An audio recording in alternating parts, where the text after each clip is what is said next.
Qu'est-ce que tu penses de la carrière, comment tu juges la carrière de Imra en ce moment? Bon, Imra, il se dit beaucoup de choses sur lui. Ce que moi, je pourrais dire le concernant, c'est un fait dont pas beaucoup de personnes ne parlent. C'est la constance dans la création.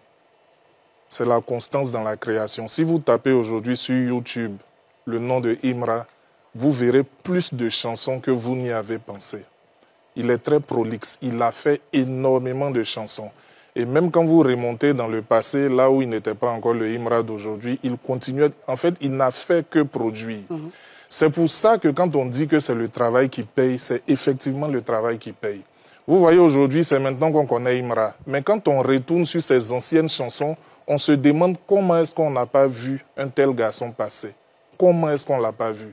Imaginez si c'est aujourd'hui seulement qu'on voyait ses premières chansons. C'était bien parti pour faire feu de paille. Hein. Mais là, c'est quelqu'un qui démontre qu'il n'est pas arrivé là par accident. En fait, il travaille, c'est ça le truc. Après, on peut ne pas aimer la drill, on peut ne pas aimer le style qu'il aborde, mais il travaille. Et ceux qui aiment ça ont beaucoup de choses à écouter. Ils ne vont pas s'ennuyer. Moi, donc, je voudrais saluer le travail. Après, ce n'est pas une valeur qui est propre à lui seul. Hein. Il y a Didi B aussi. Justement, j'allais te poser la question. Didi B a fait... Comment tu juges leur rivalité? Didi B a fait énormément de choses. L'une des choses qui me parle particulièrement dans le travail de Didi B, enfin, je vais dire, c'est la vision, mais dit comme ça, on pourrait ne pas voir. Aujourd'hui, il fait le stade. Mais un an avant, il en parlait dans des chansons. Il était à la limite obsédé par l'idée de faire le stade. Ce n'est pas un coup de chance, ce n'est pas un coup de grâce. Il a travaillé. Pour faire un truc comme ça, il faut un comité d'organisation de minimum 50 personnes. Et les 50 personnes, c'est pour chapeauter les équipes.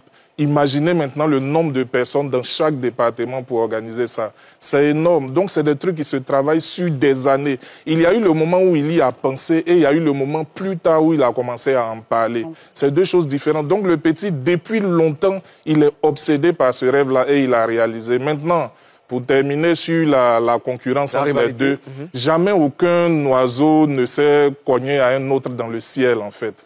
Le problème, c'est les gens. C'est les gens. Le problème, c'est les gens. Il est passé voir le sage papa? Oui, je crois que ce matin, j'ai vu que le sage papa n'était pas... Alors, laissez-le. D'accord, on y va, non, mais le problème, c'est les gens. Moi, je suis de l'école de Almighty Estizo. Je vais rapidement faire une petite anecdote. J'étais grand fan de Almighty. Mais je suis un littéraire convaincu. Mais convaincu. Moi, j'aime le beau texte, les belles paroles. Et à ce jeu-là, il n'y avait pas meilleur que Stizo. Comment comprendre qu'un amoureux de la lettre comme Delors puisse être fan, obsédé par Almighty? En fait, chez Almighty, ce qui me parlait, c'était le personnage. C'était pas l'enfant de riche des deux plateaux et de Cocody en qui je n'arrivais pas à m'identifier, même s'il parle mieux français que moi. Mais c'est le gars qui sait pas bien parler français là. Quand je vois sa vie, moi, enfant de Yopougon, je me vois en lui. Il y avait un maquis derrière notre maison au studio Balafon à Yopougon, que tu connais très bien, où Almighty aimait s'asseoir.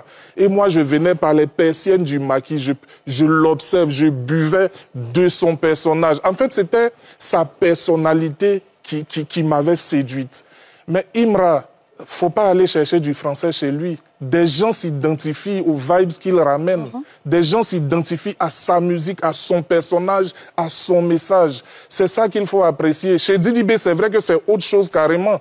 Moi, Didi B, il est très profond. C'est un lyriciste, peut-être pas d'une certaine mesure, mais il y a beaucoup de profondeur dans ce qu'il dit. Quand il dit que je suis leur matrice, dit comme ça, certains esprits ne captent pas. Mais la matrice, c'est elle qui donne naissance. Didi B dit, je suis leur matrice. Et tous ceux-là, ils sont nés à partir de moi.